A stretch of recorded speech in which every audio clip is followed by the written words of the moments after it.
Hov,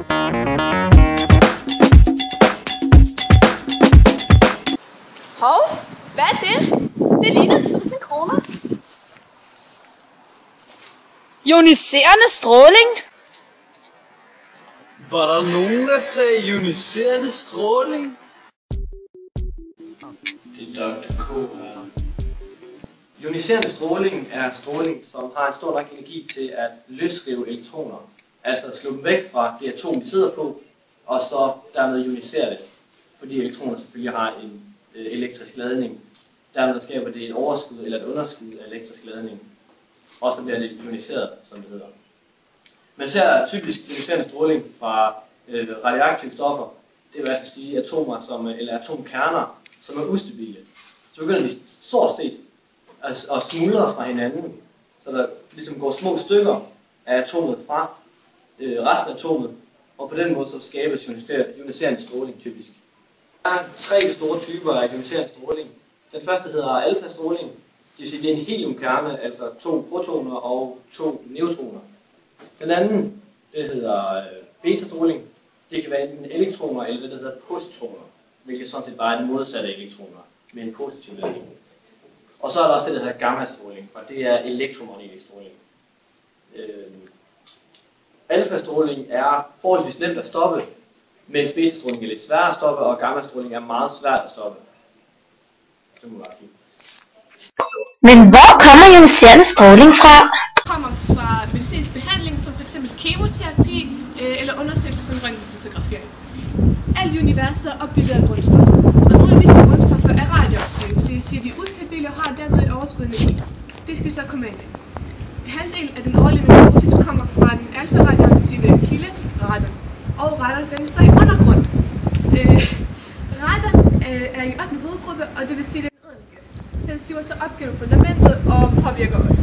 Men hey, ioniserende stråling kommer også fra her. Fra mig? Ja. Og fra os alle sammen. Men hvordan påvirker ioniserende stråling mennesker? Dr. H til tjeneste. For hvordan påvirker ioniserende stråling egentlig mennesker? Det kan have en betydelig skadelig påvirkning på biologiske organismer. Ionisering af molekyler kan nemlig medføre mutationer. Og mutationer, det er celleændring i cellernes arveanlæg. Og det her, det medfører typisk kræft. Og så er der faktisk også nogen, der påstår, at børn de kan blive mindre intelligente af ioniserende stråling. Men går det helt galt, og har man fået en meget stor dosis ioniserende stråling, så er der rent faktisk en kur. Så er der ikke noget at gøre. Så vil cellerne bare dele sig helt sindssygt, og kroppen den vil ikke kunne følge med. Og det vil ende med, at organerne en efter en sætter af. Så er det bare, ja, desværre. Men ser man det på den anden side, så kan det faktisk også helbrede. Så der er noget positivt ved ioniserende stråling, og det er også derfor, der bliver forsket så meget med det. Man kan nemlig bruge ioniserende stråling til at diagnosticere og behandle forskellige sygdomme, såsom kræft og diagnosticere brækkede knogler. Og noget, man kan påvise, hvis knogler er brækket eller ikke, det er ved hjælp af noget, der kaldes røntgenstråling. Nu vil jeg gerne bede dig om at ligge helt stille, og så kører patienten ind i røntgenskanneren. Og røntgenstråling er en form for elektromagnetisk stråling.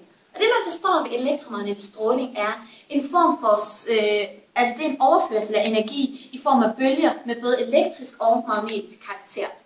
Det er fordi, at vævet i kroppen, det består af mindre atomer, og det absorberer derfor ikke lige så let. Og med absorbere mener jeg, at det absorberer ikke lige så let lys med høj energi. Men knogler derimod, de består af store atomer, og de har derfor lettere ved at optage, de absorberer derfor langt mere lys med høj energi. Og det betyder så, at hvis man retter lys med bølgelængder inden for røntgenspektret mod et legeme, jamen så ser man knoglerne som en slags skygge på røntgenbilledet. Nu har jeg fået en lidt for stor dosis alkohol. Men hvor stor dosis ioniserende stråling har jeg egentlig fået? Stråling vil udsættes for måles i dosis og dosisekvivalenter. Når vi udsættes for ioniserende stråling, så afsættes det energi i vævet. Dosis finder man ved energi afsat per stofmængde. Det vil sige, at dosis er lige med energi, man bliver udsat for, divideret med massen af det væv, hvor energi er blevet afsat. Når vi så skal finde dosisekvivalenten, så skal vi gange den fundne værdi for dosis med vægtfaktoren for den strålingstype, man er blevet udsat for. Det kan så være gamma, alfa eller beta-stråling, hvor alfastråling har den højeste vægtfaktor. Ekvivalent i gennemsnit per dansker er på 4 millisievert. En fjerdedel af det stammer fra medicinsk diagnostik, og det kan være sådan noget som røntgen, fotografering eller scanninger. Og når man tager et røntgenbillede, så bliver man udsat for 0,03 millisievert. I'm the Trumpster, motherfucker.